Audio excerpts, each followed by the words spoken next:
YGP, pengurusi DPMZ dan seluruh jawatan kuasa pimpinan DPMZ, Pemanah Program Ihya Ramadan, bukan, Ramadan Festival, dan seluruh jawatan kuasa, sahabat Nuqaba dia, sahabat Nuqaba, dan seluruh ahli DPMZ yang dimati Allah Subhanahu wa taala. Assalamualaikum warahmatullahi taala wabarakatuh.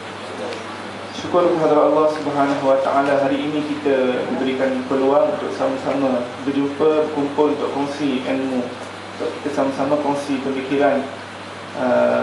Dan hari ini apa yang nak bicarakan adalah berkenaan tentang Islam. Baik, kita dah sedikit lewat, dan pertama nak minta maaf anda tak dapat sediakan kitab. Anda dah putus sikit dah kitab ni, tengah-tengah jalan nak pergi kat sini terlupa kan, baru teringat. Anda dah putus sikit 30. Jadi anda minta maaf. Tapi ala kulli hal, anda dah sediakan, saya dah sediakan ringkasan. Dan ringkasan ni 6 helai, dan sebenarnya tak cukup sekadar ringkasan. Ala kulli hal, kita akan cuba bincang dengan lebih detail apa yang akan disampaikan, ataupun apa yang nak disampaikan oleh Abdul Halim Al-Kanani. Baik, sebelum kita masuk lebih detail, sebelum kita masuk kepada kitab Ahdafuna Akhtar Qadaya Al-Muslimin, anda nak kongsi dengan sahabat beberapa benda. Okey, baik. Sahabat untuk Allah Subhanahu wa taala, agama kita adalah agama Islam. Memanglah kan? Agama Islam. Baik. Dalam Islam berlaku inhiraf ataupun penyelewengan terhadap salah faham, penyelewengan terhadap Islam itu sendiri. Bahkan kita sendiri, orang yang belajar agama maupun perubatan, salah faham yang berlaku terhadap pemahaman tentang Islam itu terlalu banyak. Jadi hari ini sebelum anda masuk pada kitab ini, sebenarnya kitab ni secara terus terang anda cerita adalah politik Islam. Kitab ni tentang politik Islam. Sebelum kita masuk tentang politik, kita masuk dulu apa akar Islam. Baik, apa yang sahabat faham tentang Islam? Islam adalah agama. Agama kalau masuk dari perspektif Britain, atau kita tengok dalam kamus-kamus barat, religion maksudnya al-alaqah ataupun hubung kait di antara manusia dengan Tuhan semata-mata. Tapi kita Islam adalah manhajul hayat. Baik, saya nak kongsikan mula-mula tentang apa itu Islam. Islam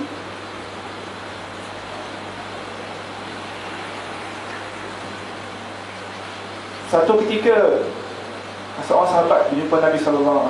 Ya Rasulullah, apa itu Islam?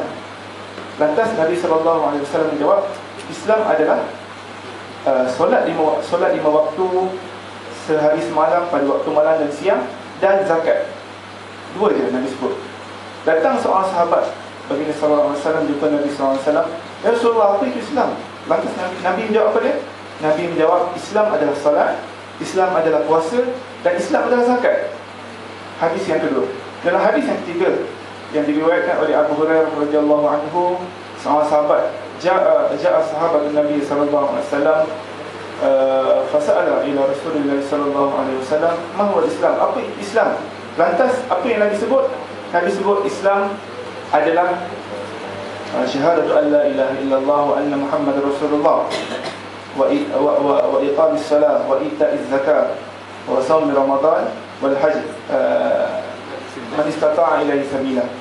Tiga hadis Nabi sallallahu alaihi wasallam Nabi cerita tentang Islam. Dan kalau kita rujuk dalam kitab Al-Islam, mana yang nak buat ni? Tak apa. Dalam kitab Islam yang dikarang oleh Said Hawa, dia sebut hadis ini, Nabi sebut al-juz'u minal kulli. Nabi sebut sebahagian daripada Islam untuk menerangkan tentang keseluruhan Islam. Sebab apa Nabi sebutkan sebahagian Islam tersebut? Untuk ambil ihtimam tentang apa yang Nabi nak sampaikan. Baik, jadi ini yang berlaku salah faham terhadap Islam. Kita sendiri, anak sebelum baca kitab yang lebih tinggi tentang Islam, kita hanya faham Islam hanya ibadah. Sebelum di Indonesia, Islam hanyalah muamalah, Islam hanyalah ekonomi, dan tidak lebih daripada itu. Rupa-rupanya bila kita baca lagi dalam tentang Islam, lebih luas. Dalam buku Al-Islam, buku itu pun Islam, lebih kurang 600 buku surat dikarang oleh Said Hawa. Islam terbahagi kepada 4 komponen.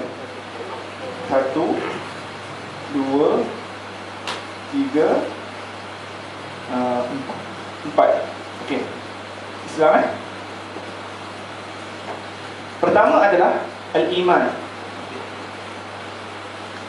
Kedua adalah al-Islam. Yang ketiga adalah apa nama? Muayyidun. Yang keempat, iman adalah iman, Islam, lagi satu apa ni? Manhajul hayah. Okey. Perbincangan kita ni dalam bahagian mana? Dalam bahagian muayyidun. Islam apa dia? Islam ada 6. Iman ada 6. Percaya kepada Allah, percaya kepada Rasul, malaikat, Nabi, kitab, qada dan qadar. Itu apa? Dia kata hari kiamat. 6 benda tu. Iman pelupakan. Okey, itu ada 6 perkara. Rukun Islam ada berapa? Ada 5. 5 ke ada 4 lah. Syahadah masuk dalam iman. Termasuklah tu, tapi dia lebih pada 4 lah. Pertama, siam, solat, siam, zakat, haji. Okey, manhajul hayah apa dia?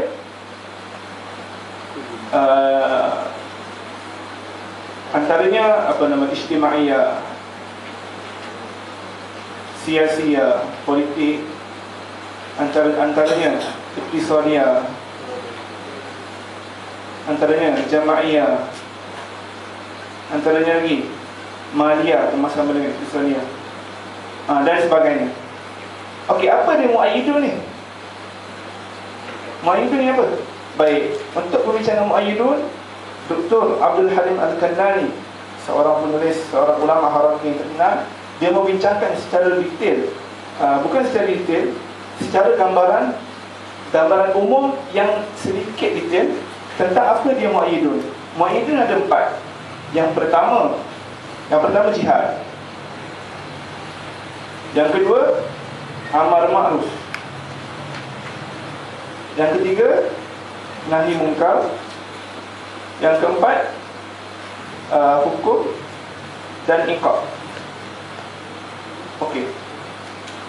Ini 4 komponen yang ada dalam Islam yang sebenarnya. Hakikat Islam adalah 4 benda. Bukan semata-mata iman dan Islam sahaja, tapi merangkumi 4 perkara yang menjadi komponen asas, komponen utama yang penting dalam Islam.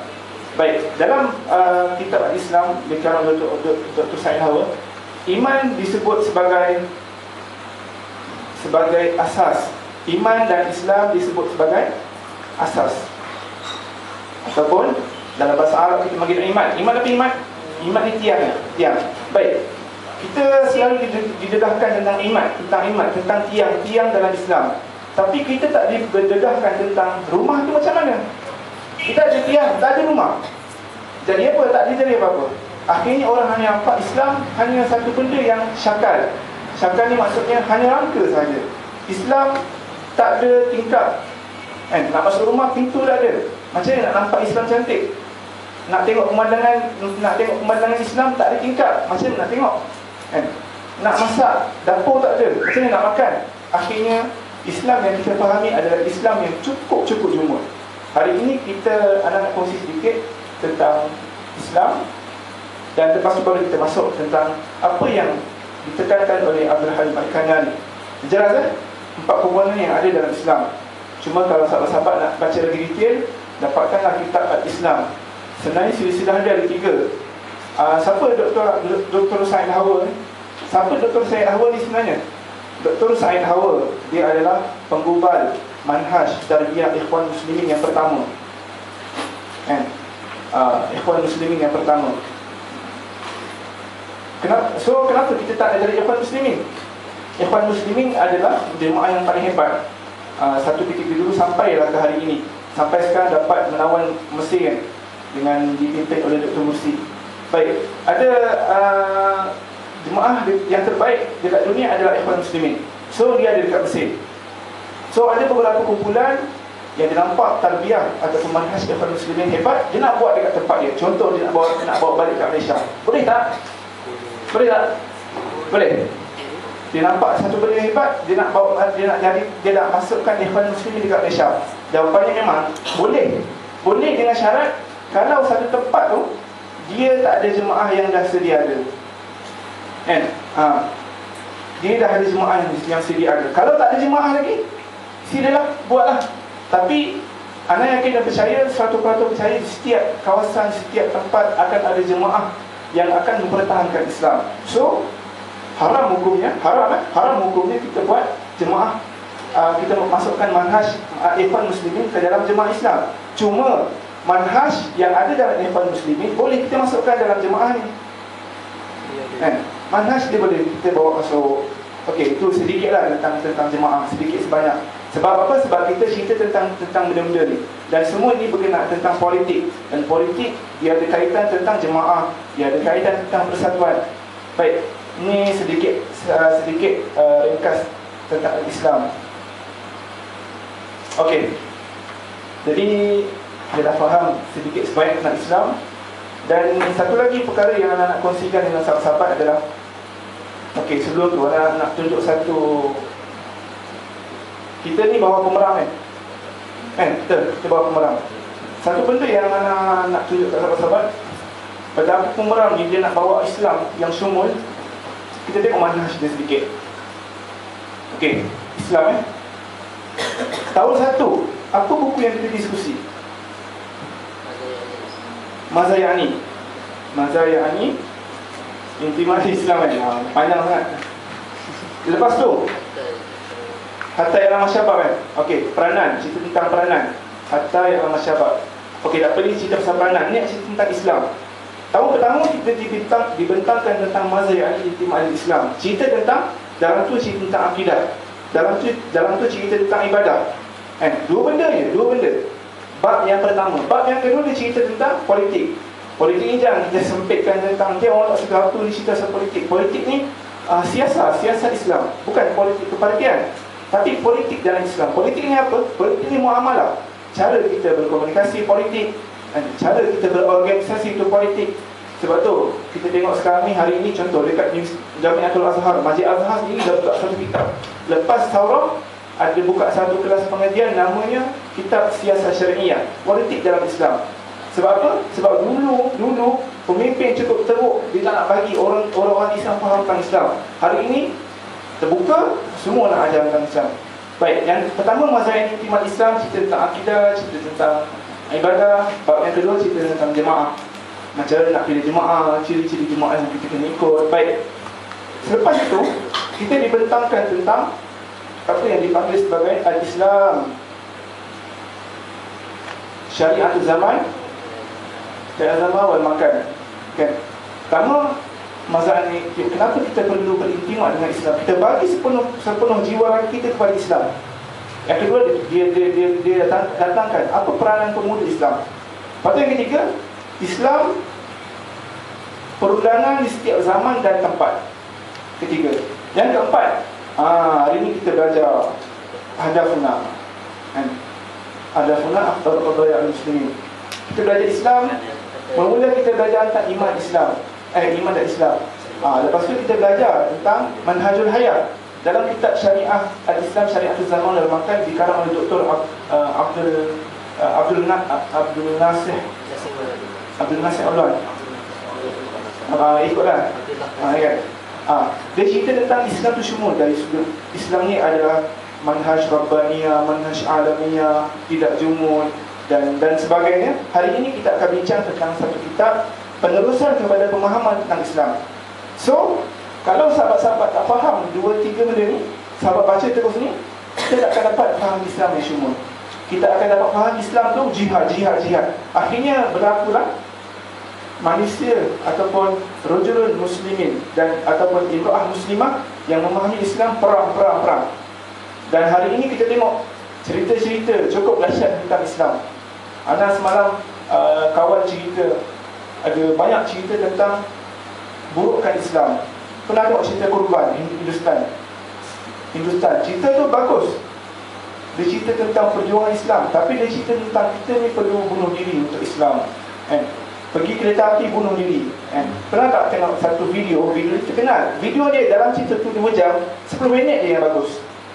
Video ni cerita apa? Dia cerita ada seorang pesara Islam. Dia mengajar di satu universiti dekat barat, dekat Amerika. Audiens dia belajar tentang jihad tu.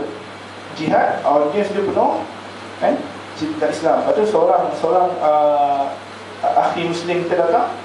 Dalam tu dia cerita tentang jihad. Dia cerita Islam adalah agama yang baik. Sebab apa? Agama yang Muslim, agama yang Islam maksudnya sejahtera. Sebab apa? Sebab dalam Quran jihad hanya beberapa je. Dalam Quran Islam ataupun salim atau istislam banyak sangat. So ada seorang student perempuan bangun, kalau Islam tu bagus, kenapa ada teroris tu? Pengganas dekat mereka runtuhkan PWTC. Lantas dia bangun, dia cakap apa? Dia lawan-lawan tengok sendiri lah, tak nak cerita kan. Pernah tengok video tu? Pernah tengok kan? Cerita tu 10 minit je baik, lain semua haram. Memang haram jalan. Okey, tak apa.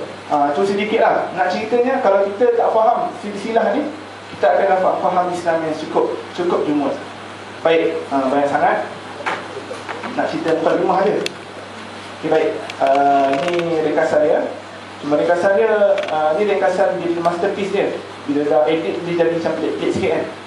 Dia tap space semua. Sebenarnya cantik. Anak buat. Okey, baik. Siapa pengarang dia? Pengarang dia Abdul Halim Al-Kanani. Ahdaf min akhtar qadaya al-muslimin. Maksud dia apa? Maksud dia tujuan kita ataupun matlamat kita adalah permasalahan yang utama kaum muslim, orang-orang Islam. Dia nak cerita apa tujuan kita sebenarnya, apa hadaf kita. Baik. Pada perbincangan yang pertama, kita tunggu masuk. Permasalahan utama dan matlamat terpenting dalam kehidupan Muslim adalah apa dia? Kejayaan mendapat redha Allah, kejayaan mendapat syurga Allah, selamat daripada neraka Allah dan murka Allah Subhanahu wa taala. Ni matlamat kita yang paling umum, paling utama. Kita nak dapat redha Allah, kita buat semua benda ni, kita nak apa? Kita nak redha Allah. Sebab tu nak dapat redha Allah, kenapa? Kena bersandarkan pada 2 benda, Al-Quran dan As-Sunnah.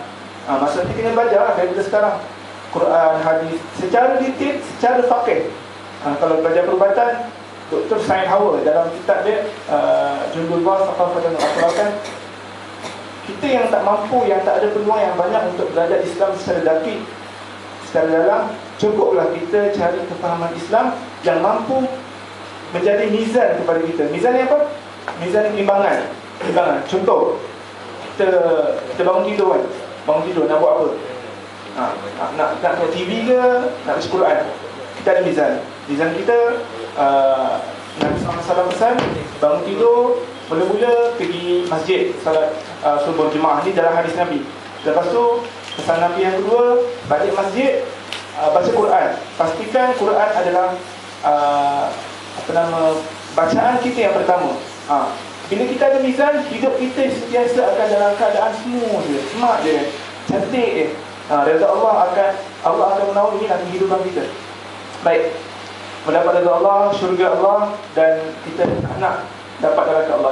Itu dah jelas. Yang kedua, masalah utama kita, peranan kita sebagai umat Islam, perlu berperanan dalam menyebarkan Islam. Kita dah dapat Islam, cukup ke sekarang itu? Tak.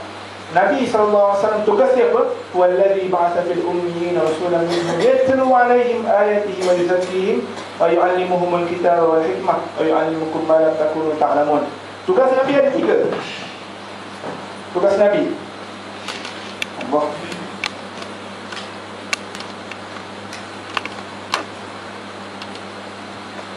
Wazaif Nabi ada 3. Kita ni hidup ni sebenarnya ada tugas. Kalau kita tengok cerita kartun Boboiboy pun kan, contoh Boboiboy pun, tugas dia apa? Tugas selamatkan manusia.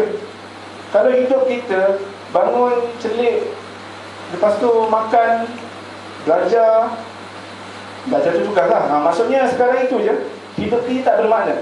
Tapi bila kita ada tujuan, kita tahu kita hidup ni untuk apa, kita akan hidup menghala ke arah apa yang kita nak tuju. Okey, baik. Pertama, tugas apa dia? Nabi apa dia? Tala. Yatlu alaihim tala Quran. Yatlu alaihim, bacakan Quran kepada umat baginda. Bacakan Quran ni apa dia? Ajar tentang Quran, kan? Maksudnya Nabi dah tak ada, siapa pengganti Nabi? Ulama warasatul anbiya. Alim ulama adalah pengganti Nabi. Baik, ada pembincangan. Ulama je ke yang boleh intisyarkan dakwah, sebarkan dakwah? Tak.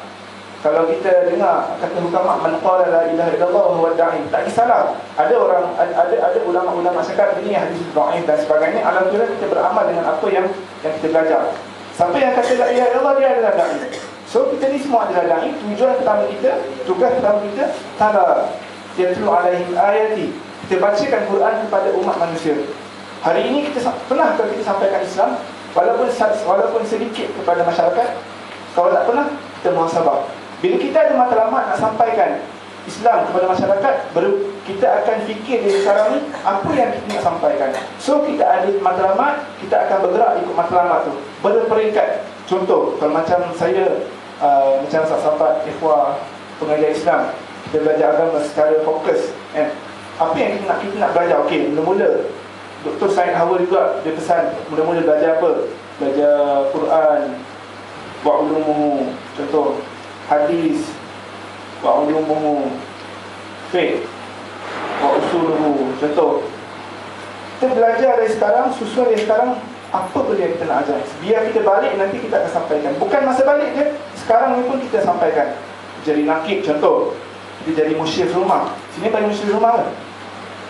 Ketua rumah kan? Ketua rumah, ikutlah kan? Kalau apa panggil apa ketua rumah? Musyrifah. Umi macam tu kan, macam boyo ni kan, tak apalah. Yang penting kita ada tujuan. Okey, yang kedua sedikit kita kongsi sikit. Yatlu alaihim ayati wa yuzakkihim.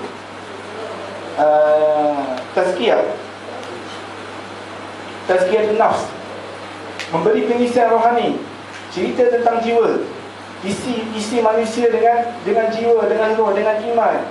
Iman salbana sebab apa? Al-iman amiq, iman yang betul-betul dalam. Macam mana dapat iman yang dalam ni? Iman salbana pesan ada 5 benda kena buat. Okey, itu tak apa, nanti akhir sekali nak kongsi dengan sahabat, kita bagi bagi resolusi. Okey, baik. Tazkiyah nafs. Yang ketiga, ni tazkiyah nafs ni caranya dengan cara apa? Antaranya macam kalau dalam anak-anak yakin di PMZ selalu buat contoh katibah. Katibah ni apa? Katibah ni satu uslub tarbiyah, manhaj. Uslub ikhwan muslimin juga. Tarbiyah ni katibah ni senang cerita qiyam mulai bermula dengan solat maghrib sampai duha esoknya, tu katibah. Tazkiyah nafs, kena bina jiwa manusia balik. Siapa mula-mula kita kena tarbiyah dulu? Siapa? Keluarga. Mula-mula sekali keluarga. Sebab kita tak nak berlaku fitnah. Allah SWT juga berdoa untuk ahli neraka. Jagalah ahli keluarga kamu daripada neraka. Dan kita nak bawa Islam. Keluarga kita macam pelik, macam pelik. Seorang ni buat apa tak, seorang ni lempit. So kena dakwah. Tapi jangan fokus dakwah kita tinggalkan masyarakat. Sebab tu kena berjemaah. Sebab kita nak buat kerja Islam, tak boleh seorang-seorang. Buat seorang-seorang penat. Lepas tu futur. Lepas tu balik rumah tidur, Dah letih. Okey, tazkiyah nafs. Yang ketiga, wa yuzakkihim wa yu'allimuhumul kitaba wal hikmah. Mengajarkan tentang tasyri'. Tasyri' Islam. Tak benda. Syariat Islam. Ajarkan syariat Islam. Syariat Islam ni berperundangan Islam. Dia ajar fiqh, ajar tauhid dan sebagainya. 3 benda ni tugas-tugas para Nabi dan Rasul, dan dipundakkan kepada bahu kita. Baik. Okey, perlu berperanan dan menyebarkan Islam. Perlu paling menonjol. Umat Islam adalah umat yang sepatutnya paling menonjol. Contoh, kajian-kajian, contoh dekat dalam bidang perniagaan, kita sepatutnya paling hebat. Ni tak Malaysia siapa? Cina hebat. Ikutlah dia tipu, dia nak guna tipu untuk menang. Tapi kita kena yakin dengan Islam kita mampu naik. Sepatutnya kita paling menonjol. Contoh dekat Mesir, contoh Presiden Mursi. Mursi. Dia hebat dalam bidang engineer. 32 kajian yang dibuat ditonjolkan dan diambil oleh NASA. Itu antaranya orang yang paling menonjol. Contoh kat Malaysia siapa lagi? Kat Malaysia siapa lagi yang hebat-hebat ni yang tertonjol? Contoh tokoh-tokoh Islam, pemimpin Islam. Contoh Tok Guru Haji Hadi. Ni yang anak nampak maksudnya yang bawa jemaah Islam. Contoh siapa lagi? Fikirlah kan siapa-siapa lagi. Tapi kita kena paling menonjol. Contoh doktor kan, apa tak ada doktor? Ada. Doktor kena jadi doktor yang cukup pakar. Contoh saya bahasa Arab, kena jadi orang yang cukup alim dalam bahasa Arab. Doktor, contoh doktor lepas 6 tahun dia ada takhasus kan. Takhasus ni apa? Maksudnya fokus, apa namanya? Spesialis kan. Dia punya kepakaran. Kena jadi orang yang pakar. Cari satu pembaharuan. Kena paling menonjol. Yang ketiga, berperanan dalam memimpin masyarakat dan manusia. Perlu paling menonjol. Tiga benda ni, dua benda ni Allah sebut dalam Quran, kuntum khairu ummatin ukhrijat lin-nas ta'muruna bil ma'ruf wa tanhauna 'anil munkar wa tu'minuna billah. Kamu ni umat yang paling mantap. Tapi kamu jadikan diri kamu cerai. Kamu jadikan diri kamu cerai. Patutnya kita lah yang paling hebat. Macam saya cerita tadi. Okey, itu dua benda. Dan perkara yang paling utama yang perlu diselesaikan dalam memperbaiki semua perkara adalah perkara yang paling utama perlu diselesaikan adalah memperbaiki semua perkara daripada buruk kepada baik. Ini tugas kita. Contoh, kat Malaysia kita tengok aktiviti Islam, ekonomi di Malaysia masalah. Ada sistem konvensional, sistem kapitalis dan sebagainya. Kita perlu menonjol. Kita buat kajian tentang kapitalis ini teruk gila, tapi kita datangkan penyelesaian dengan cara Islam. Itu maksudnya.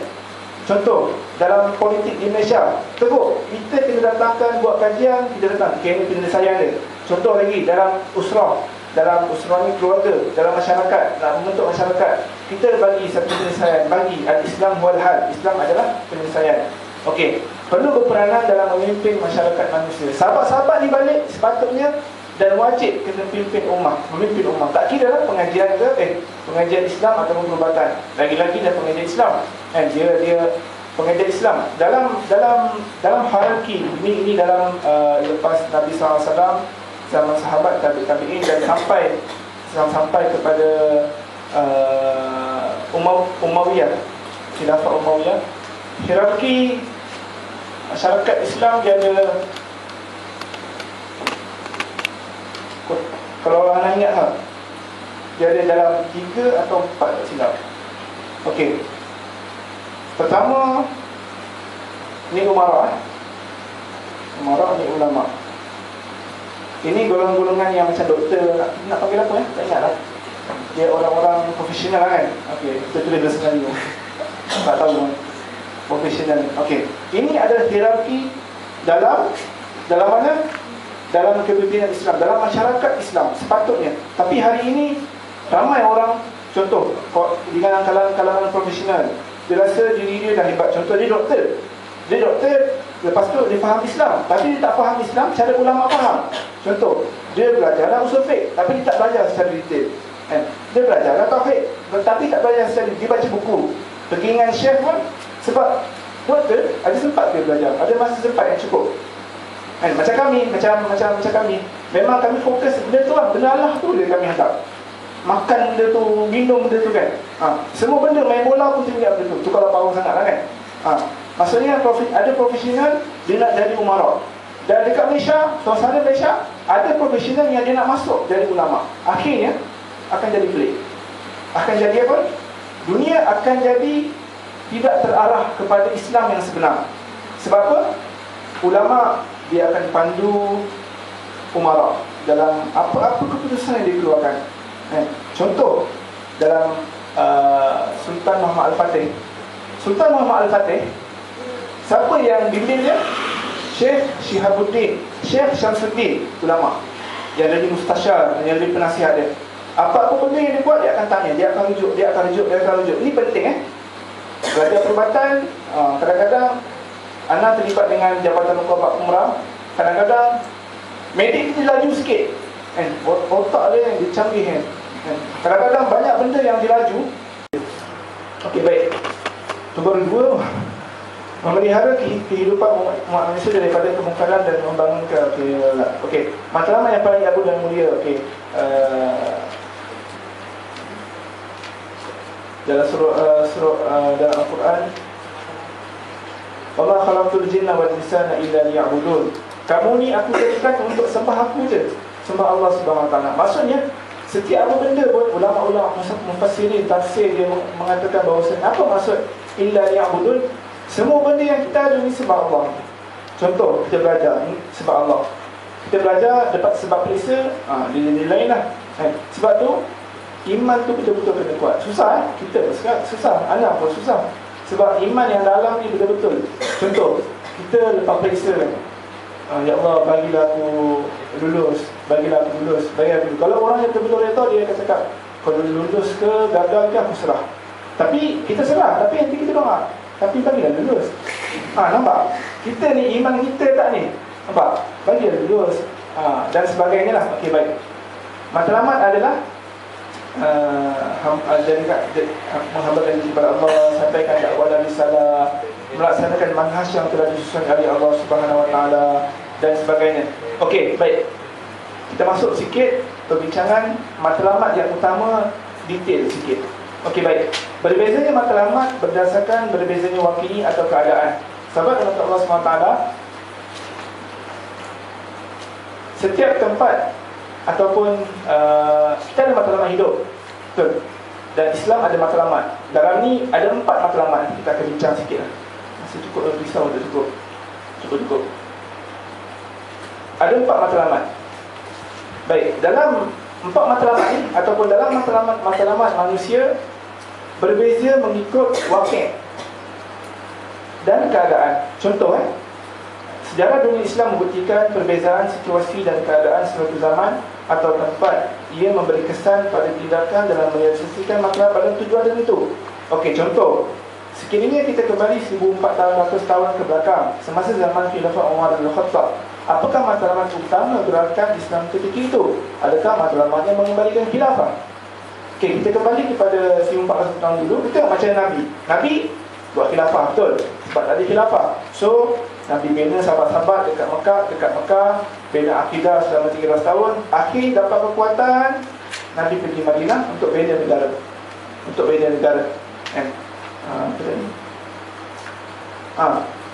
khilafah. Itu masa zaman Nabi. Okey, ada negara dah.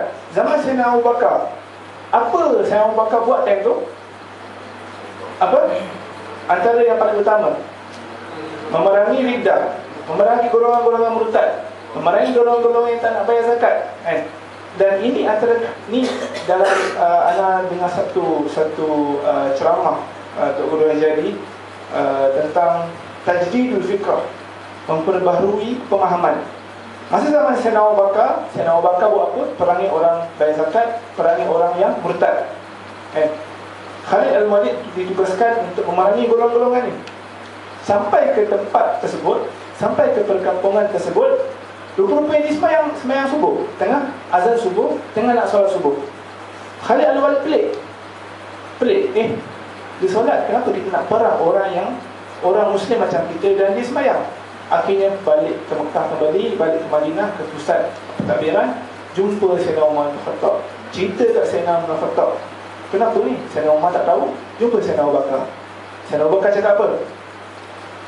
Aku tidak akan melepaskan orang-orang yang tidak melaksanakan apa yang Nabi ajar. Oh, baru Sayyidina Umar faham. Ini tajdid fikrah, memperbarui pemahaman. Okey, golongan riddah tak ada. Masuk pula golongan masa zaman akidah kita, Al-Asy'ariyah wal Maturidiyah. Okey, cerita dia boleh gini. Zaman Nabi Ibrahim, siapa musuh dia? Namrud. Nabi Ibrahim keluarkan fatwa, ijtihad. Namrud ni musuh kita kena tentang. Mati Namrud, wafat Sayyidina Ibrahim, muncul Nabi Musa. Muncul Fir'aun bagi fatwa, bagi ijtihad. Fir'aun sesat sebab dia sembah selain Allah, sebab dia mengaku dia Tuhan. Mati Fir'aun, wafat Nabi Musa, datang Nabi Isa. Siapa Nabi Isa punya musuh? Nabi Isa punya musuh pemikiran kaum Bani Israel. Nabi Isa cakap ijtihad Nabi, fatwa Nabi ini kena seram, kena hapuskan. Hilang pengaruh-pengaruh ni. Timbul pula masa zaman Nabi Abu Jahal, Abu Lahab, pemikiran yang sembah Allah. Abu Lahab, Abu Jahal sembah Allah. Dalam sirah kita tengok banyak kita baca sirah Durus Ma'ibar, Nurul Yaqin, dia sembah Allah. Dia tahu Allah tu ada, tapi dia menggunakan wasilah berhala. Sembah Allah, betul. Nabi keluarkan fatwa, Nabi ijtihad, ini haram, kena bateras. Ni memperbaharui pemahaman dan bateras. Okey, habis berhala, Nabi wafat, Nabi Sayyidina Abu Bakar jadi khalifah. Muncul satu masalah lain, riddah dengan zakat. Dia semayang, dia puasa, dia tak bayar zakat. Ijtihad dikeluarkan, tak ada dalam nas. Ijtihad dikeluarkan, Sayyidina Abu Bakar cakap ini bukan dalam Islam, kena perang, kena dendam. Habis golongan riddah, habis golongan murtad, muncul pula golongan Mu'tazilah, muncul pula golongan Mu'tazilah, apa lagi? Khawarij dan sebagainya. Abul Hasan Maturidi dan Al-Asyairah, Ahlussunnah wal Jamaah, kedua-dua ni kita punya mazhab kita, cakap ni sesat, tak boleh guna. Hilang golongan Mu'tazilah, hilang golongan Jabariyah dan sebagainya. Muncul pula apa dia? Zaman sekarang ni muncul pula liberal, muncul pula sekular. Ulama-ulama Harafi sekarang keluarkan ijtihad, keluarkan satu orang panggil fatwa, cakap ni tak boleh terima, kita kena tolak, memperbaharui pemikiran. Tiba-tiba ada pula orang yang pemikiran dia pelik sikit, konsang sikit, cakap tak, ini semua ada dalam Islam dan sebagainya. Sampai di Mesir, paham-paham sekular cukup tersebar luas. Semasa bila? Semasa kejatuhan khilafah. Penat ikhwan muslimin nak cerahkan balik pemikiran, bergaduh dekat kampus, bergaduh dekat masyarakat tentang benda ni, tapi akhirnya berjaya. Itu sedikit memperbaharui pemikiran. Macam mana nak perbaharui pemikiran? Contoh hari ini, apa musuh kita sebenarnya? Musuh kita ada tiga gerakan. Yang pertama, musuh kita ada tiga gerakan. Yang pertama, gerakan pemikiran. Pemikiran ni materialism, hedonism, cukup dahsyat. Hari ini kita balik, kita buka Facebook lah. Buka Facebook kan, kita balik ada movie, sama lah, saya bersama. Kita kena ubah sikit-sikit, kena ubah sikit-sikit. Apa lagi yang masalah tu? Gerakan pemikiran. Yang kedua, gerakan orang panggil kristianisasi. Gerakan cukup hebat.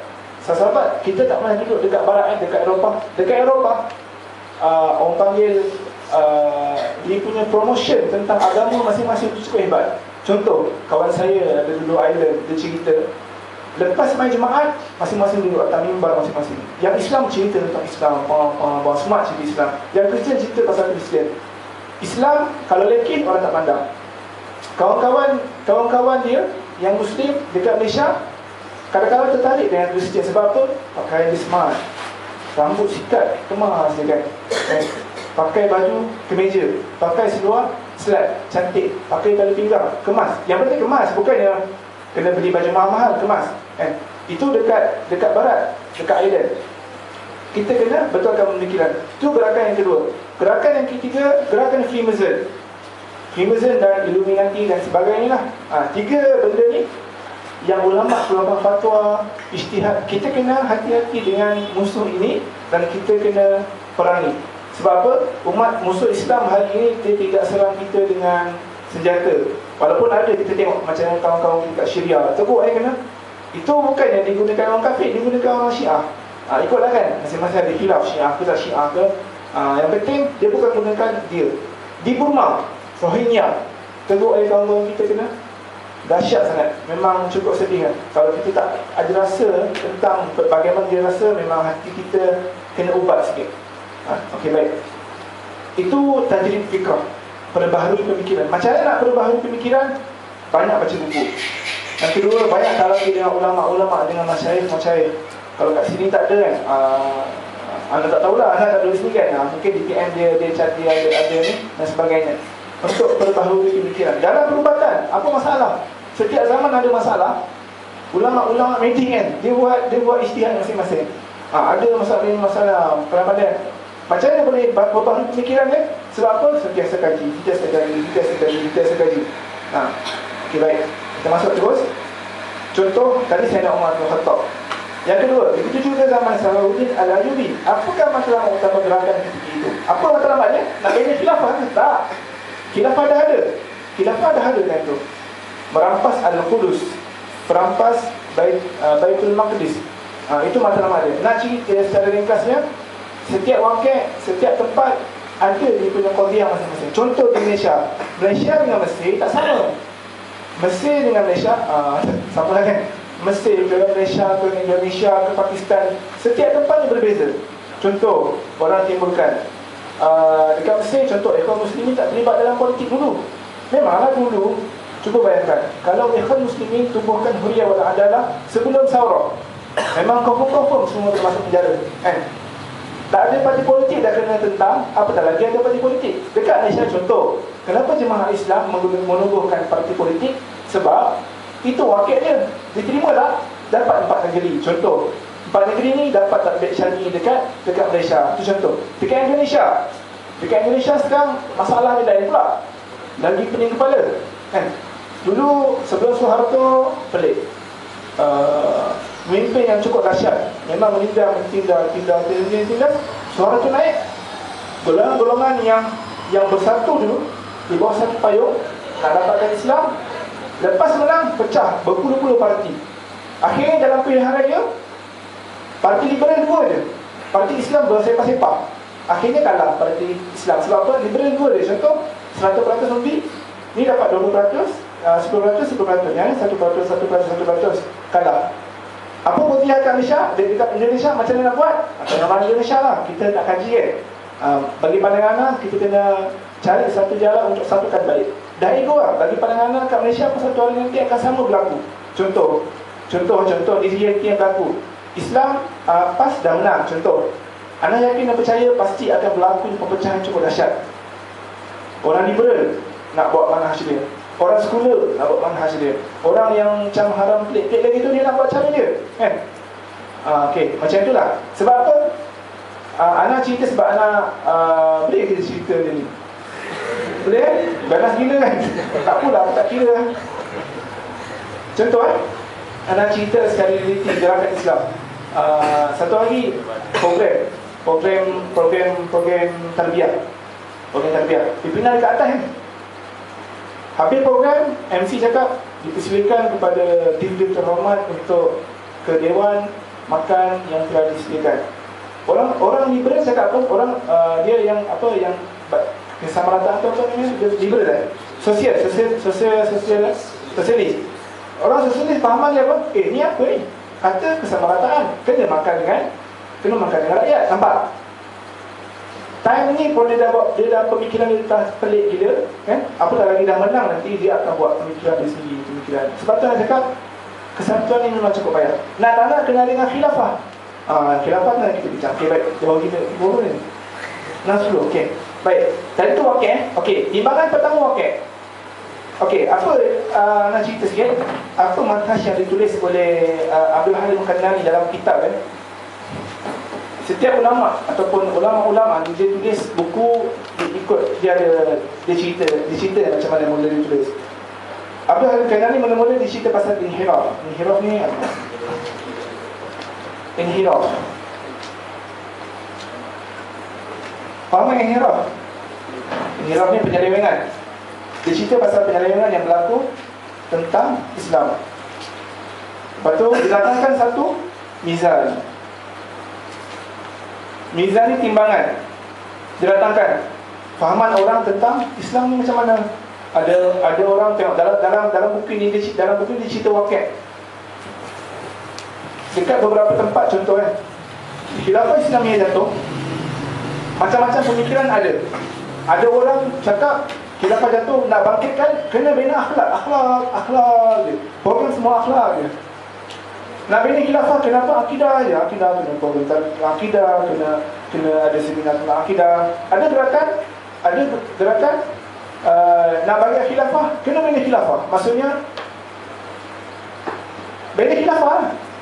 Faham tak? Macam Hizbut Tahrir, dia pelik sikit pemikiran dia. Dia nak bina khilafah tapi tak tahu nak buat apa. Tak masuk demokrasi. Macam mana nak bina khilafah kan? Contoh. Okey, ni mizan. Mizan yang kedua, Didatangkan dah ada mizan, dia cerita tentang faraid ghaibah. Faraid ghaibah ni, faraid ni fardu, kefarduan ghaibah yang hilang. 4 kefarduan yang hilang. Akhir sekali dia datangkan tentang jalan penyelesaian. Ni memang smart lah buku ni. Sorry, jalan penyelesaian. Okey, baik. Tadi anda nak cerita sikit tentang kesalahfahaman dalam Islam. Sekarang mizan. Tadi kita cerita tentang mizan waqi'i. Waqi'i, mizan, maksudnya orang panggil apa waqi'i? Reality yang berlaku di tempat tersebut. Contoh dekat DPMZ ni, kena tahu kan ni, kita dah ada, senang cerita, DPMZ ni dia dah ada pemerang ni macam negara lah. Tak perlu bina negara, kan? Tak perlu bina negara, tak perlu kita bina satu kesatuan yang dahsyat. Tapi apa yang kita nak bina? Kita kena bina pemahaman Islam kepada masyarakat DPM Zazik ni, kan? Kita kena bina akhlak kita kena bina rohani kita. Itu wakil yang berlaku dekat sini, dekat DPM Zazik. Kena cari lah penyelesaian. Okey, baik. Itu mizan yang pertama. Okey, baik. Lepas tu dia cerita tentang permasalahan dan matlamat di dalam lapangan dakwah. Setiap pendakwah. Okey. Lepas tu Abdul Halim Kanani dia cerita, apakah, dan sekiranya kita perhatikan dengan teliti, apakah matlamat yang paling utama gerakan Islam di zaman ini. Okey, sekarang ni gerakan Islam sekarang ni, kalau dekat Malaysia, Jemaah Parti Islam Malaysia, kalau dekat Mesir, Jemaah Ikhwan Muslimin, kalau dekat Pakistan, Jemaah Islami. Okey, apa matlamat paling utama dia? Matlamat kita paling utama apa? Bina khilafah. Khilafah tak ada. Khilafah tu Nabi SAW dalam SAW ada sebut kama qala urwatan Islam arwah. Ikatan Islam akan terputus satu-satu. Bermula dengan apa? Bermula dengan al-hukmi, pemerintahan, dan diakhiri dengan salat. Pacak ataupun akar umbi umat Islam adalah pemerintahan. Pemerintahan tak ada, macam-macam betul tak boleh jalankan. Dalam ni kita akan bincang. Okay, baik. Setiap pendakwah dan amilin mempunyai perbezaan pandangan dalam menentukan matlamat dan tujuan yang paling utama dalam dakwah. Baik. Dalam gerakan Islam, dia ada orang panggil sebagai rijal dakwah ataupun qaidatus sulbah, tulang belakang dalam gerakan. Baik. Tulang belakang ni ataupun penggerak-penggerak ini masing-masing ada matlamat masing-masing. Macam mana boleh berlakunya perbezaan, sedangkan sepatutnya perbezaan kita kena satu, sedangkan matlamat kita kena satu. Baik. Perbezaan pandangan ini merujuk pada beberapa sebab. Di antaranya, pertama, berbezanya peringkat pemahaman Islam dalam diri mereka. Kita tak faham Islam secara sumul, so kita akan gerakkan Islam atas apa yang kita faham. Contoh, orang faham jihad dia jihad, bunuh dia, orang panggil suicide bombing. Suicide bombing. Apa orang panggil? Patah apa lagi? Okey, itu bila orang faham jihad. Tapi kalau kita faham syumul, kita ada step. Okey, itu pertama, pemahaman Islam. Macam mana nak bina pemahaman Islam? Masuk kelas-kelas, daurah-daurah macam ni kita kena ikut. Okey, yang kedua, berbezanya peringkat pemahaman Islam, pemahaman dalam meneliti wakil semasa. Orang nampak sekarang ni tak perlu, contoh ada beberapa gerakan di Malaysia, kita tak payah masuk demokrasi. Sebab apa? Teruk dah. Kita tengok wakil betul-betul. Apa jalan paling utama untuk tegakkan khilafah? Ana tak bagi poin apa-apa. Kita bagi timbangan, sesama kita fikir sama-sama apa paling utama dia. Okey. Wakil dekat Mesir ni. Okey, dekat Mesir dah ada presiden. Wakil dia apa sekarang? Sekarang ni wakil dia apa? Wakil dia ialah dah dapat negara, saya pakai Islam. Bukan dalam 4 negara. Contoh dekat Malaysia, Ana cukup sedih lah. Ana Selangor dah menang. Bila kita dah menang, pas pula kutuk UMNO. Contoh patutnya tak? Sepatutnya kita dah dapat kerajaan, kita tak ada fikir dah nak kutuk UMNO ni. Tak ada. Kita sebarkan Islam. UMNO kutuk kita sebab apa? Dia tak faham. Sampaikan Islam. Apa yang berlaku? Ada kedai kopi PAS, ada kedai kopi UMNO.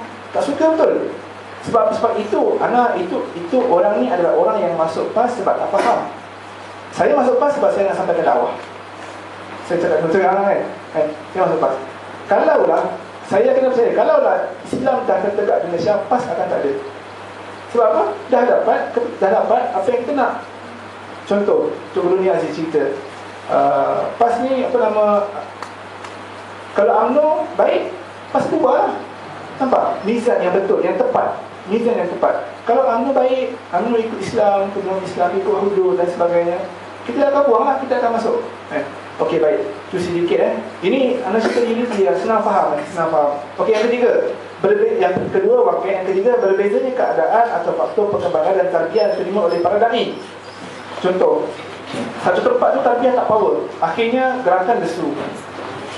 Perkembangan dakwah dia lemah, akhirnya dakwah lesu. Contoh dekat Saudi Dekat Saudi gerakan Islam lemah sangat. Sebab apa? Sebab semua dah kaya, semua tak ada fikir lah. Sebab tu bila tak ada gerakan tarbiyah, bila tak ada gerakan dakwah ni, rakyat-rakyat dia akan lupa. Sebab dah senang. Dekat Saudi kaya kan, kereta gelabak besar, BMW nya dengan Mercedes nya. Tak ada, kita kecil-kecil macam Mesir kan. Okey, itu tarbiyah dan perkembangan dakwah. Yang keempat, berbeza-bezanya semangat dan keazaman dan berbezanya peringkat kesediaan untuk bekerja dan bersungguh dengan kesungguhan dan pengorbanan. Ada gerakan dekat Malaysia, dia tak nak masuk lapangan secara realiti. Dia cakap apa? Kalau aku masuk, nanti aku kena contoh kat Mesir pula kan. Kalau aku masuk ni, nanti aku kena tarik zakat. Contoh, kalau aku masuk ni, nanti aku kena buang. Contoh macam itulah. Contoh lain apa? Macam itulah, senang cerita. Dia dakwah ni, dia tak nak terkorban. Sedangkan sunnah dalam berjuang, tengok macam mana Nabi SAW. Dakwah kena beri batu darah, dakwah kena cubaan membunuh, dakwah kena bunuh. Siapa? Maknya Yasir. Maknya Yasir kan. Sumayyah dengan bapa dia siapa? Ammar, bapaknya Yasir kan. Kena bunuh. Ini masuk dakwah, nak sempoi-sempoi, nak lihat-lihat, ada masalah-masalah yang kita jaga. Kalau musuh kita minta, kita kena relax. Sebab apa? Kita punya dakwah, dia tu tak elok, kita kena dakwah. Ada contoh. Ni tak sedia berkorban. Contoh. Okey, baik rasa kita lambat, kita masuk terus kepada matlamat utama kita.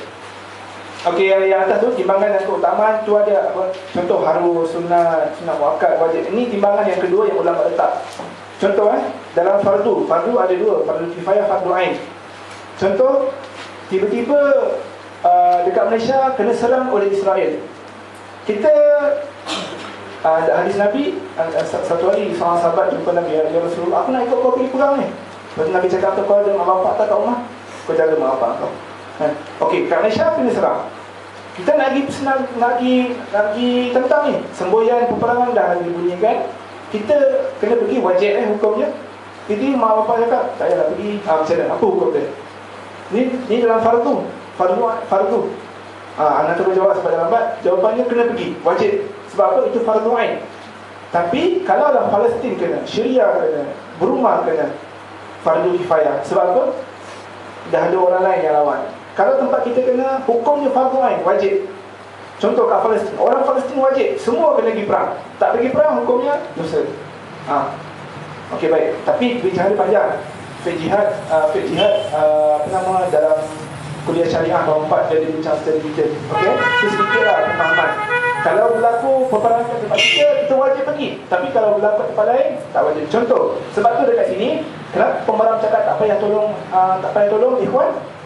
Kan masa revolusi tu, kan semua keluar rumah jaga kan. Pembarang cakap tak payah. Sebab apa? Kita wakil kita kat Malaysia, kita kena tahrir watan. Tengah watan ni apa? Watan ni adalah tanah air kan? Bebaskan tanah air kita. Sebab tu kat Malaysia tak payah. Okey, kita terus masuk kepada matlamat utama kita. Ada 4. Pertama adalah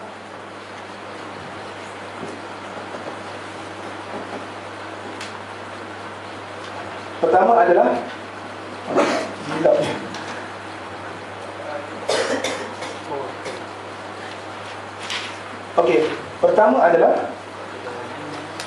khilafah. Yang kedua adalah jihad. Yang ketiga adalah muqaddasat.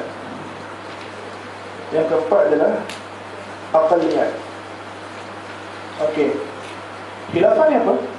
Khilafah ni, khilafah maksudnya dalam buku ni ada, kita tengok sikit apa yang disebut oleh Ibn Khaldun. Sebelum kita tengok ulama-ulama dakwah telah berijtihad akan kefaduan tersebut. Pertama, hilang di khilafah Islamiyah dan berpecahnya umat Islam pada negara-negara Nabi berbeza. Khilafah terpecah, daulah. Akhirnya kita kena ada pasport pergi ni, kena ada pasport pergi Indonesia. Kalau negara Islam ada tak perlu. Contoh sekarang Malaysia dengan Turki, mana ada perlu jawazan kan?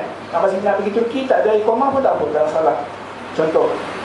Yang kedua, syariat Islam. Ketiga, rampas balik tanah-tanah suci kita. Yang keempat, aqliyat ni minoriti yang ada dalam negara bukan Islam. Okey, baik. Khilafah Islam, Ibn Khaldun cakap apa? Khilafah ialah mengangkat secara menyeluruh, menghukum secara syar'i pada maslahah dunia dan akhirat. Kerana hal keadaan dunia dan akhirat adalah kembali kepada hukum Allah dan hukum syar'i. Memelihara agama dan mentadbir dunia dengan agama. Siyasatul din, iqamatul din wa siyasatul dunia bih. Rasulullah SAW sebut. Okey, pertama, kenapa kena ada khilafah? Kewajipan mendirikan khilafah. Ayat Quran, ya ayyuhalladzina amanu atiiullaha wa atiiur rasul wa ulil amri minkum. Wahai manusia, orang beriman, taat kepada Allah, taat kepada Rasul, taat kepada ketua. Sekarang kita ada ketua tak? Ketua Islam sekarang tak ada. So kena bina. Sebab tu wajib. Sebab apa? Tengok, atiiullah wa atiiur rasul. Apa? Wa tu wa apa? Atiiullah, Allah wa rasul wal amri wal amir dah senang cerita kan, amir wal amri ya. Okey, ataf ni wajib. Ataf juga nak tanah kena ada atiullah wa atiur rasul wa ulil amri minkum. Sebab tu kewajipan kena ada ketua Islam. Sekarang tak ada. Sekarang ada ketua negara. Kita nak ikut tak ketua negara? Ikut. Tapi kalau ada tentangan dengan syariat, kita tolak terus, kita lawan. Okey. Lawan tu maksudnya bukan tu lawan, kita ada step dia lah kan. Okey. Seterusnya hadis Nabi SAW. Ini cerita orang tak ingat. Hadis tentang tak apa, ijma' sahabat selepas sahaja wafat. Hadis ni hadis riwayat Bukhari dan Muslim dan Ibnu Majah dan Ahmad. Satu hari sahabat jumpa Rasulullah SAW. Ya Rasulullah. Tak, sebelum tu Rasulullah cerita dengan sahabat, wahai sahabat, dulu ada Nabi, sekarang pun ada Nabi. Dulu Nabi kena tindas, wafat, ganti Nabi seterusnya. Akhir Nabi Muhammad SAW, dan selepas aku tiada Nabi. Akhir sahabat tanya, ya Rasulullah, selepas kau kami nak bayar siapa? Kami nak ikut siapa? Kau ikutlah ketua yang telah dibayar oleh semua umat Islam. Dan seterusnya dan seterusnya. Itu hadis dia. Senang cerita, keperluan khilafah, itu ijma' ulama, sahabat semua dah faham, maksudnya dah mengetahui wajib bina khilafah kan. Okey, selesai. Kita masuk keperluan khilafah dalam melaksanakan syariat Islam, syariat Allah. Dah ambil. Okey, kita dah habis sikit lagi 5 minit. Sekejap aku. Okey. Pertama khilafah. Khilafah wajib. Quran, Abi Jalil, ijma' ulama, ijma' sahabat, ijma' fuqaha. Sebab tu, sebab dia nak pergi urusan syura sahabat. Sebab nak ganti ketua, nak tunjukkan wajibnya kepimpinan. Okey, kenapa perlu khilafah? Sebab yang kedua tu, banyak kewajipan syariat Islam bergantung kepada khilafah. Contoh hukum hudud. Kita nak cerita tentang syariat Islam. Tahu syariat Islam ni ada apa dia syariat Islam ni? Sikit Syariat Islam ada 3. Dia ada 4. Pertama hudud. Yang kedua ta'zir. Yang ketiga qisas. Yang keempat apa dia? Kamu sendiri. Yang keempat anak tak ingat lah. Yang keempat apa dia? Okey, ini syariat Islam yang kita nak tegakkan. Wajib dari semua ni hudud daripada Allah. As-sariqatu was-sariqu as-sariqu was-sariqatu az-zaniyatu waz-zaniyah fadridu ila akhir ayat. Ta'zir ni apa dia? Ta'zir ni adalah hukum yang diletakkan pada orang, pada manusia, pada khalifah untuk dia pimpin. Contoh, langgar traffic light, Allah bagi hukum ke? Okey, hukum dia rotan 10 kali, tak ada. Pemimpin yang tetapkan ta'zir. Contoh apa lagi? Apa-apa yang tidak berkaitan dengan hukum Allah. Kisos ni kita tahulah kan. Okey, ni syariat Islam dari 4 dia satu orang tak ingat apa dia? Tak apalah. Okey, baik. Sedikit selesai bab khilafah, ayat Quran dan sebagainya. Bagaimana hancurnya khilafah, sahabat boleh bacalah. Satu kaedah fiqhiyah yang bawah tu, ma la yatimul wajib illa bihi fa huwa wajib. Dalam kaedah usul fiqh, benda yang wajib ada, maksudnya apa yang tidak sempurna sesuatu kewajipan, sebab sesuatu kewajipan tu tak ada, so kena bina kewajipan tu. Maksudnya apa? Kewajipan bina khalifah adalah wajib. Sebab apa? Kita nak melaksanakan sesuatu yang wajib. Kalau hari ini hudud ada, tak ada masalah dan sebagainya. Okey, baik. Bagaimana hancurnya khilafah tu sedikitlah. Dalam ni dia cerita sejarah, boleh baca sendiri ya. Syariat Islam. Okey, yang kedua adalah kita nak tegakkan syariat Islam atau perundangan Islam. Kita ayat Quran sikit. Summa ja'alnaka 'ala syari'atin minal amri fattabi'ha wa la tattabi' ahwa'al ladzina la ya'lamun. Poinnya kat mana guys tu? Poin dia adalah fattabi'ha. Fattabi'ha, ikutlah dia. Ittabi' dalam perintah amar. Perintah amar Allah suruh aqimus salat, kena buat wajib. Aqimus salat wa ita'iz zakat, tunaikan zakat. Tiba-tiba ittabi'ha, ikutlah. Ikutlah syariah tu. So, kalau tak ikut, dosa haram. Sekarang ada tak dekat Malaysia hukum hudud? Tak ada. So, kita semua wajib tegakkan. Kalau tak ada orang yang tegakkan, semua umat Islam berdosa kat Malaysia. Iaitu sekarang dekat. Yang ayat seterusnya, Suratun anzalnaha wa faradnaha wa anzalna fiha ayat. Poin dia adalah wa faradna, dan kita wajibkan, kita fardukan ke atas umat Islam. Okey, macam tadi lah, bila dah fardu kan, macam fardu solat. Solat tak buat dosa. Syariat Islam tak buat dosa. Okey, selesai. Okey, ini bagaimana hilangnya. Okey, ada orang cakap sebenarnya perundangan Islam ni baru 2-3 tahun lepas. Tak ada. Sebenarnya dah lama dah. Bagaimana hilangnya atau terhentinya perundangan Islam? Bermula pada 1566, Sultan Suhaiman Al-Qanuni masa zaman Khilafah Umayyah terkesan dengan undang-undang yang dibuat oleh Barat. Jadi cantik sebenarnya. Sebab apa? Kita baca sendiri secara okey. Bagaimana hilangnya perundangan Islam tu ada sebut. Bila mana hilangnya perundangan Islam? Okey. Bila mana hilangnya perundangan Islam, ada dua keadaan. Pertama, kedudukan pemerintah yang tidak melaksanakan hukum Allah. Yang kedua, kedudukan pengikut pemerintah tersebut. Pemerintah, Imam Al-Qayyum membincangkan ayat Quran. Dalam ni dia ada senang cerita, ketua tu dia tahu hukum tu wajib, tapi dia tak buat, hukum dosa besar. Okay, itu ketua. Maksudnya, kalau ketua kita tak buat, kita nak ikut tak? Kita tak ikut. Tapi kalau dia buat, kita ikut. Yang kedua, kedudukan pengikut pemerintah tersebut. Okey, golongan kita ni. Ni keadaan kita. Apa hukum kita dengan pemerintah? Pertama, mereka mengetahui akan penyelewengan ketua mereka. Dia tahu ketua kita seleweng, tetapi mereka masih mengikut apa yang diperintahkan. Maka kufur. Maksudnya ketua kita tentang hudud, kita tahu hudud ini selesai, tapi kita ikut, kufur hukumnya. Sebab apa? Sebab bila dia tentang satu benda yang Allah turunkan, masa dia iktibar, dia sembah selain Allah. Bila sembah selain Allah, hukum syirik lah. Maksudnya kalau kita buat satu benda syirik, hukum kufur. Tapi kat Malaysia belum sampai tahap tu lagi. Jangan fikir dahsyat sangat. Kat Malaysia mereka dah, maksud dah murtad kena perang, tak. Okey, yang kedua, mereka memahami yang haram tak haram dan yang halal tak halal, tapi mereka tetap bermaksiat. Macam kita lah, kita tahu main game tu dosa kan, Allah. Tapi kita main juga. Dosa tak? Dosa tu dikira sebagai ahli zunub, orang yang berdosa selesai. Okey, jihad, farduan yang hilang. Syariah, sahabat boleh baca sejarah ni. Dan ada masa ni cari kitab ni, ada foto sikit tapi kat Perak. Dulu ada kat Perak. Okey, yang kedua, jihad, kefarduan yang hilang. Kita tengok kutiba alaikumul qital falyuqatil fi sabilillah kutiba alaikum siyam, kutiba alaikum qital, kutiba alaikum siyam, kutiba alaikum dan sebagainya, apa? Kutiba alaikum qisas. Semua tu wajib, tak buat dosa. Okey, yang kedua, fariqatin fi sabilillah. Maka fa tu adalah fa wajib. Imam Al-Albani sebut nak memahami Quran kena faham bahasa Arab dengan mantap. Okey, baik, selesai. Okey, kenapa kena jihad? Ada 3 sebab. Sebelah.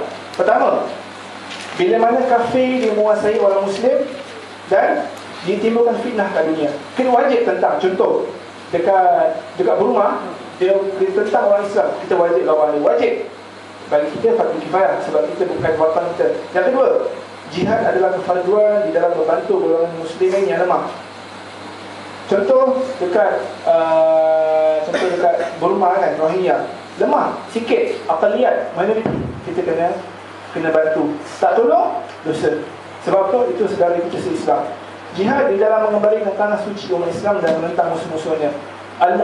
Al-Qudus, Palestin, kena wajib untuk kita rampas kembali. Kalau Mekah, Madinah dirampas, kita wajib untuk dapatkan kembali. Sebab wajib. Sebab wajib lah. Kena ayat Quran dan sebagainya. Para mufassir, muhaddis, mufaqqih dan ahli usul bersepakatkan kewajipan keluar berjihad seandainya negara ini senang kufar. Kalau negara kita macam nak cerita tu lah, selesai. Tidak terkecuali kepada yang diberi izinan keluarga atau tidak. Ni para fuqaha keluarkan fatwa sendiri. Wajib pergi bila negara kita kena serang. Contoh di PMZ kena serang, wajib pertahankan. Tiba-tiba pengurusi kita kena tangkap, wajib kena tolong dia. Kalau kita tak tolong, kita dosa. Betul ke? Memang betul. Okey, baik. Okey. Selesai. Apa kewajipan yang keempat? Kewajipan yang keempat dia termasuk dalam jihad, iaitu kita perlu membantu golongan minoriti, al-aqaliyat. Kena bantu golongan minoriti. Contoh apa? Di Andalus. Okey, apa contoh negara-negara suci di Islam? Contoh Al-Andalusia. Andalusia adalah negara Islam dulu, tapi dirampas oleh Kristian. Siapa yang tawan Andalusia? Yang pertama tawan Andalusia, Tariq bin Ziyad. Tariq bin Ziyad adalah orang pertama yang menawan Andalusia. Macam biasa, Marul al-Usul berjalan, maksudnya Marul al-Usul ni apa? Maksudnya berjalan di zaman pemerintah makin teruk, akhirnya memberi kepada Kristian. Kunci itu diberi kepada orang Kristian, bukan Kristian serang. Sultan apa katanya ketika itu memberi sana. Andalusia dekat mana? Spanyol.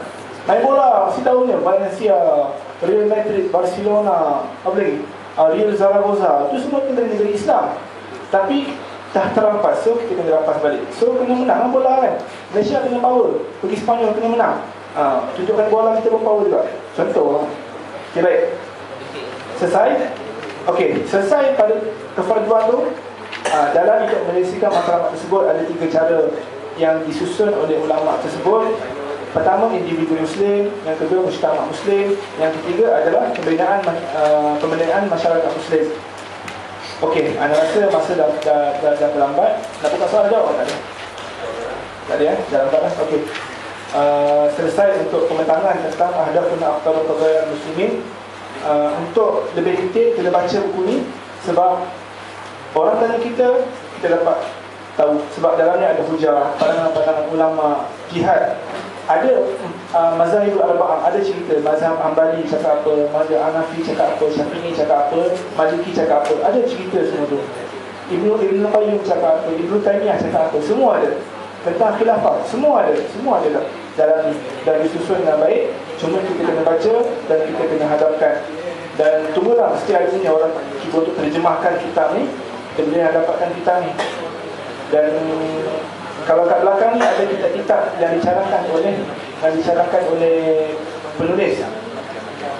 Boleh beli buku-buku yang dicarangkan tersebut. Senang cerita marojek dia. Kita boleh dapatkan untuk tambahkan kita punya ilmu pengetahuan kita. Analisa itu sahaja daripada Ana. Minta maaf salah dan silap.